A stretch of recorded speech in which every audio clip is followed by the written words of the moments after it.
Hello, my name is Pietro Scalia, and I'm leading the application and marketing team for Automotive EV-Traction BU for onsemi in Munich, Germany. Today I'm going to introduce our latest half-bridge module platform. This is based on silicon carbide 1200 and covers it's scalable from 150 kilowatt up to 350 kilowatt.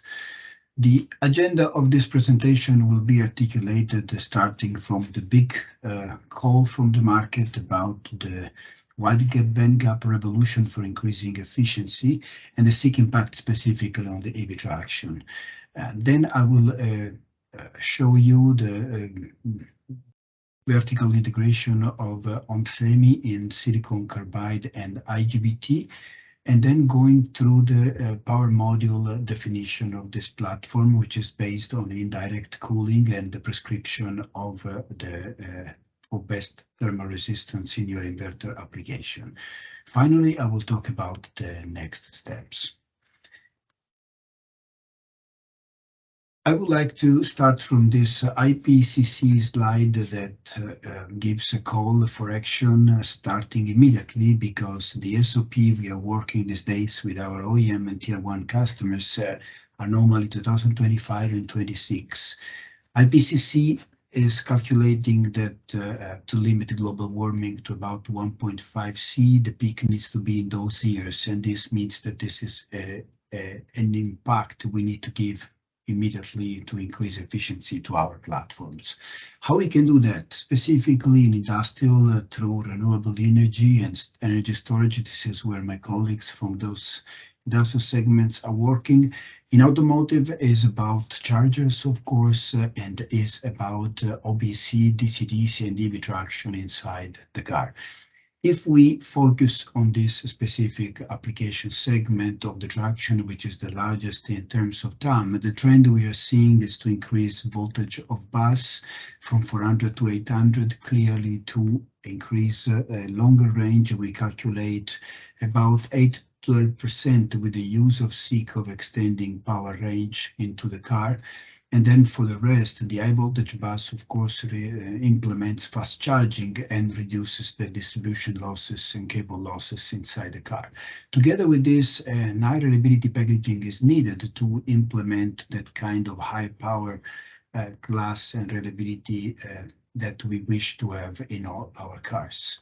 The power module needs to be scalable because the power range of the cars is now increasing up to 300 kilowatt, what we see now from trucks, SUV, luxury vehicles. Today, most of the IGBT incumbent platforms are in the range of 120 kilowatt, but now they are fast moving into SiC already at 150 kilowatt and higher, but eventually customers are very mixed into the adoption.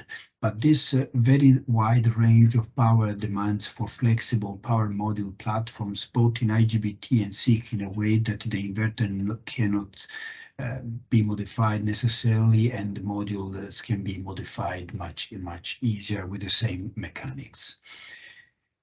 In terms of supply chain, with the recent acquisition last year of GT Advanced, onsemi has reached the vertical integration, also including SiC substrates, in this way swinging down to the SiC modules. This gives strong supply chain to our customers with a perspective of migration to 12 inches for IGBT and 200 millimeters for silicon carbide. If we go a bit more in details about technology, in IGBT, we are moving this year in 2022 to FS7, which is released as our next technology, while last year we have released M3 for silicon carbide, and now we are moving to M4 planar trench technology for the first time. This gives the possibility of increasing cell density and in that sense, providing this leading edge technology aspect. In packaging, we are moving from gel filled to transfer molded, increasing power density across the possibility of attaching this module with the different techniques to the heatsink or the cooler. And in terms of supply chain, we have guaranteed the economy of scale and supply security thanks to this vertical integration I have described before.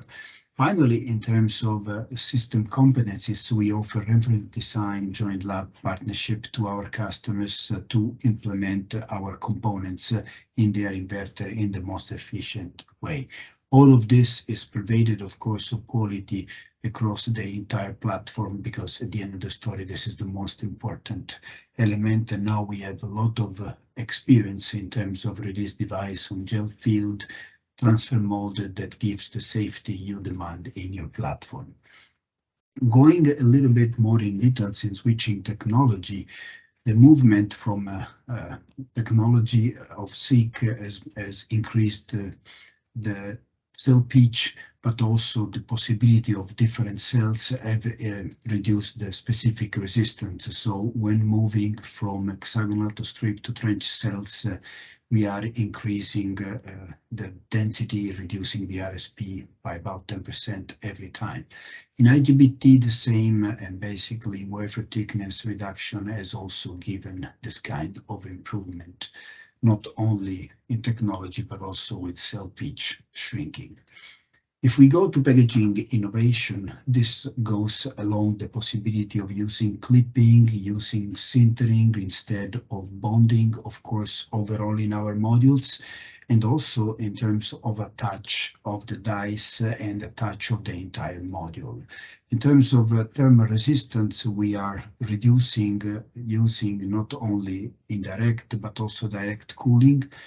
And in the next slide, we are showing specifically this B2SiC indirect cooling platforms I'm focusing the speech today, which achieves already a very attractive figure of 0.1 Kelvin per watt, which is in comparison to other direct cooling very, very advanced, with the benefit of having the possibility of removing every risk of leakage, because the cooler will be completely sealed and the module can be attached to the cooler onto the heatsink through thin material, phase-changing material, soldering and sintering.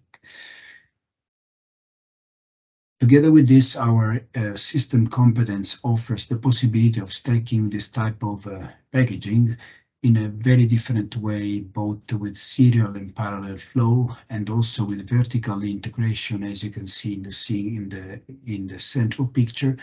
And we have a lot of reference design which we can show to you, scaling power up from 150 up to 300 kilowatt with parallel modules, so that we could work together for your best inverter final solution.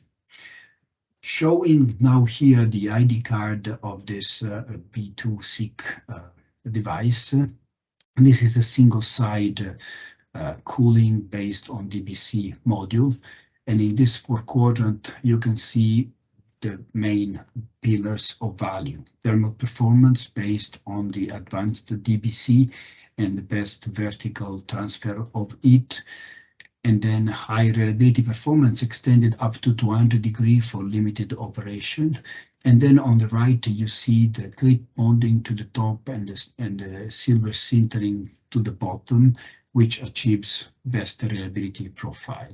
In total, this module can offer, therefore, a very valuable scalable platform. In this slide, you see the highest power we have already released with our M1 technology in 2021. This module has a modest size of 55 by 55 with a power up to 250 or 300 kilowatt, depending on the coolant. And it embeds 6 dies per switch of 36 millimeter square silicon carbide, one of the largest die built for down to an RDS-on of 2.6 million at 25 degree. The strain inductance of this module is about 6.5 and the thermal resistance 0.1, as discussed before. It offers different types of power terminal and signal terminals according to your needs, including, of course, reporting of temperature with NTC. In this slide, we show the thermostack of this module. and specifically also the thermostat of a T material that could be used together with the module. This gives the details of the aluminum nitride DVC, even if in the platform proliferation of this device, we are now starting using silicon nitride for a better supply chain and cost. It's very important to highlight that this module can be used with different thermal interfaces material. Here, now in the application note, we recommended the Honeywell PTM 7000 as an example of the phase change material at 200 micron thickness. And there are different devices that you could use, but they are all listed in our application note. It's very important to highlight that it's the alignment of the cooler to the spring pad needs to be done, and therefore the alignment indent that is shown in the red circle below needs to mate the protrusion included into the cooler for the best alignment. A spring pad might be needed between the clamp and the module to reduce the risk of cracks during pressure from the clamp. All the detailed parameters needed for the best assembly are indicated in our application note. And in our application note as well, you have the indication of the torque for the best contact of the red contact to the cooler and the clamp contact area. This as a minimum needs to be realized, and the application notes guides you through the assembly of this module into your system for best RTH performance overall. At the end of the story, we want to get to the full reliable module qualified AQG 324 for automotive, and in this slide we summarize all the tests that we submit our module to pass, and that can be reviewed for understanding the reliable profile of this module.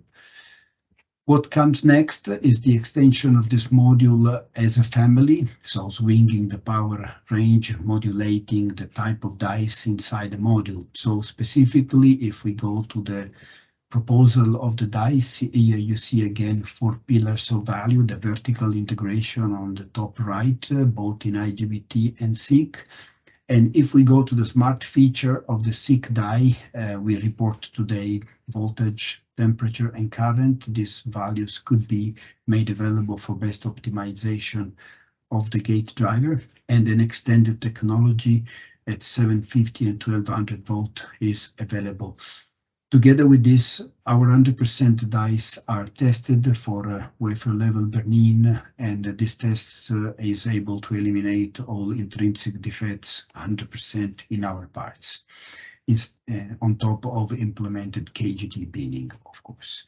Going into the development, in this slide you see what is coming next, so a flexible platforms that increases the performance in terms of power. In that sense, you can have on the bottom with the material in terms of thermal grease, 120 kilowatt target module, and then 3 ranges of power for a sintered heatsink, 160, 225, and 300 kilowatt with different RDS on.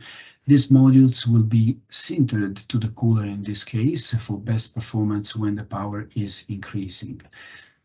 We have as well improved the strain ductance down to less than 5 nanoseconds, and the total RTH as described can get to 0.009.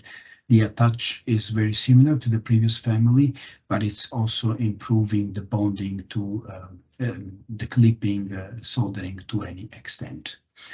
Finally, let me summarize the conclusions of the package. This new family of power modules is responding to the need of increase in power and efficiency at the same time, enabling extra miles at the best cost. This family swings from 150 to 350 kilowatt, implementing the best-in-class inverter solution with a best robust supply chain from onsemi and at the best lower cost for our customers. Thanks for the attention, and we are, of course, fully available to support your next design with this family of power modules. Thank you.